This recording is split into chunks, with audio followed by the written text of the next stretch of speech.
And we're back for track 9, Lighthouse, from the House album House Share. There we go. That one was a bit different as well. Okay, so here we are at track 9. Now, I think this was another attempt at a melodic house tune. That just doesn't feel right saying that. Melodic. Am I saying that? It means more musical or melody. That's what I'm trying to say. But it sounds like I'm saying like something boring. Anyway, perhaps you can let me know if I'm saying that right. But anyway, it was another attempt at that genre. Melodic. Yeah, melodic. Musical. Yeah, I'm sure that's how you say it. And actually, I kind of forgot about this until recently, till I decided to do this sort of podcast thing, if this is what this is. Again, if you can let me know in the comments, is this a podcast? I mean, I know I should have listened to some, but I have briefly seen podcasts, or what they say is a podcast, but it appears to be either two people sat around chatting or a group of people chatting on a video, but I was under the impression a podcast was more like a radio show, just something you listen to, and I can see the point of that. Otherwise, why not just do a video? So this is why, I've just done this. No visuals. Yes, okay, there is like a video thing, and I've got my radio symbol picture, and, I don't know, I might from time to time make an image appear where the speaker is, just because it's cool, but equally I don't think I will, because I like the idea of thinking that you're listening to this running through the park, and at the end of this ramble you get to hear a tune that you might like. That's what I like. So, and quite like the idea of it being a radio show. Because I enjoy radio. Radio is great when you're driving or you're doing a job. It's great. It breaks up the day. I mean, I remember when I was younger, I did a lot of different jobs. We used to work like 12-hour days through the winter and everything to earn enough money, and we'd take the whole summer off, like going to festivals, free parties, all sorts. And I did a job as radio. I did a job as lorry driver, and I travelled up and down the country delivering doors. No, not Logic Pros, but the actual things you walk through. And in those days, there wasn't many sort of radio stations that you could get hold of everywhere, so as you travelled, you would leave a radio station's area. So, for example, Kiss. You couldn't get Kiss outside of London. So as you travelled, you would lose it. So the only radio stations you could get continuously were the BBC, so Radio 1, Radio 2, and I used to get bored in those days because it's the same.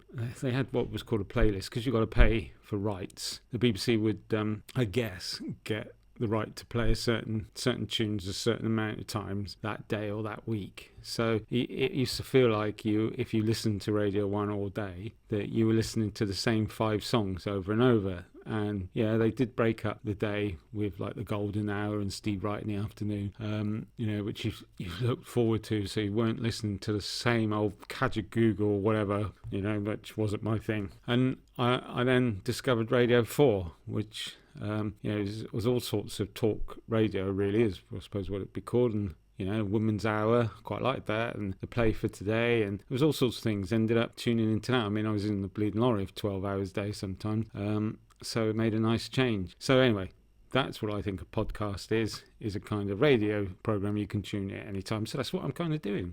You tell me if I'm wrong. Anyway, back to Lighthouse, because that's what we're here for, track 9, although I've just thought of something quite funny. You couldn't get, as I say, radio stations, but I do remember, because they would go off at night and be coming back from a rave or a club, and I think it was Birmingham, and I was driving, which I tried to avoid, but I was driving back, and we're on a motorway, and everyone in the car was asleep, which was, not very nice, and I'm driving back quite late, and there's no radio stations to listen to. So I used to tune into Radio Luxembourg, on long wave, I think it was, and Radio Luxembourg is, or does it still exists. It broadcasts out of Luxembourg, and you'd be driving along and it would fade in and out depending on atmospherics, because it was being transmitted long wave and a long way away.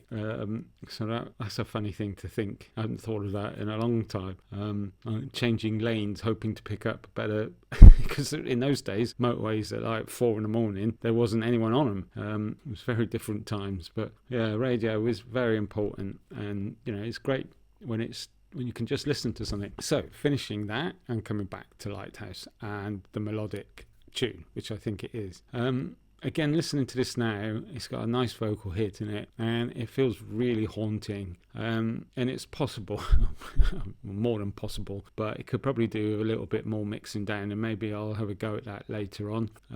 But I mean, that it takes ages, and again, I don't really want to waste time mixing down on tunes if they're not very good. So I thought, I'll get a few people to listen to some things and see what you think. But I think, again, this might even need a slightly better arrangement, just break up some of it, but it's definitely got something. I think it's very dreamy, got a real dreamy feel, and then that nice funky bass kicks in. So again, this is not a genre I grew up with, but I quite like it. I'm finding it quite interesting. I mean, it's got some nice breaks in there, and it is creating that emotional feel. And luckily, it's got some nice sounds, nice noises. I mean, that's one of the pretty tricky things that I've discovered when you're trying to make these tunes.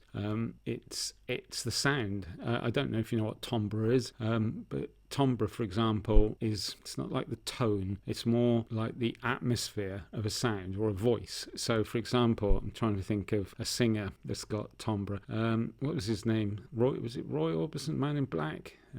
He's not necessarily a good singer, for example, like technical singer, but his deep gravelly voice is what you like. It's got something about it that you like. It might not be technically proficient, but it's got that timbre that you like. So, and it can be the same for sounds. So you know what it is. You've heard tunes where you just like it because it's got that weird noise in it, and sometimes that weird noise only happens every 8 bars or whatever, and you look forward to it coming.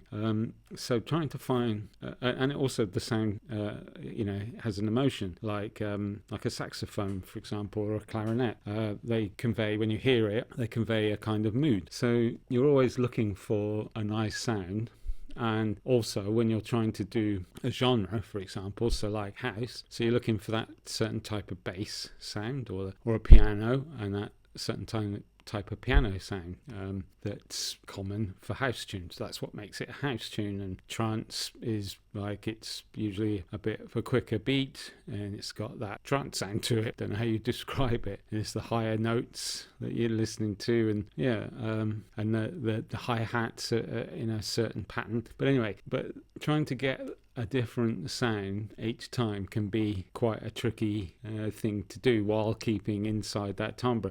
So I take my hat off to the great dance anthems that we like. If you go and listen to them, you'll hear what I'm talking about. They've got that sound that you like, that lead. I've mentioned Sandstorm before, and that lead sound in it, it's very distinctive. I mean, I could be ungracious and say they were lucky because they were doing it when it was all new, so they got first pick of the best sounds. But equally, someone had to make those sounds, and you do get those sound engineers that make things for the more Moog and other synths, like the presets. Right? So I'll explain what a preset is. When you get a synthesizer, it comes with a bank of sounds usually. In the old days, they didn't. They were just, you had to twiddle the knobs and make the sounds yourself, especially if you can hear that happening, with early Pink Floyd stuff, where if you've ever tried to make any of these tunes, you can hear that effectively. Some of the the sounds that they're using are pretty much the simplest sound you can make out of that synthesizer they had at the time. But because no one had heard it before, it was all brand new. Just playing a saw sound and then manipulating that in a way was good enough, like arpeggiating it or something.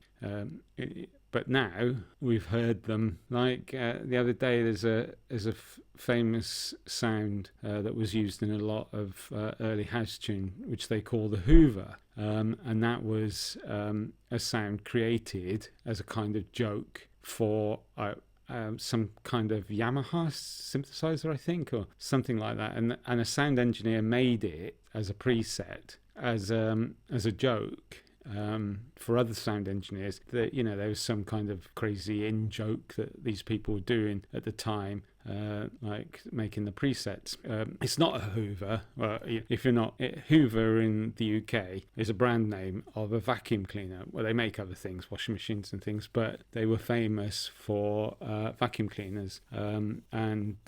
So Hoover, we got named for some reason by people in the UK. Perhaps we were the first people to actually give it a name, but it's not a vacuum cleaner. It's not it's not a sample of a vacuum cleaner or anything. It was just the noise it was given. I can't remember. I don't care. I mean, if there are better people out there that can explain these things, if you want to know, but when you hear the Hoover sound, you will know exactly what I mean. It was well known back then. Look it up. I mean, do a Google, do a YouTube search.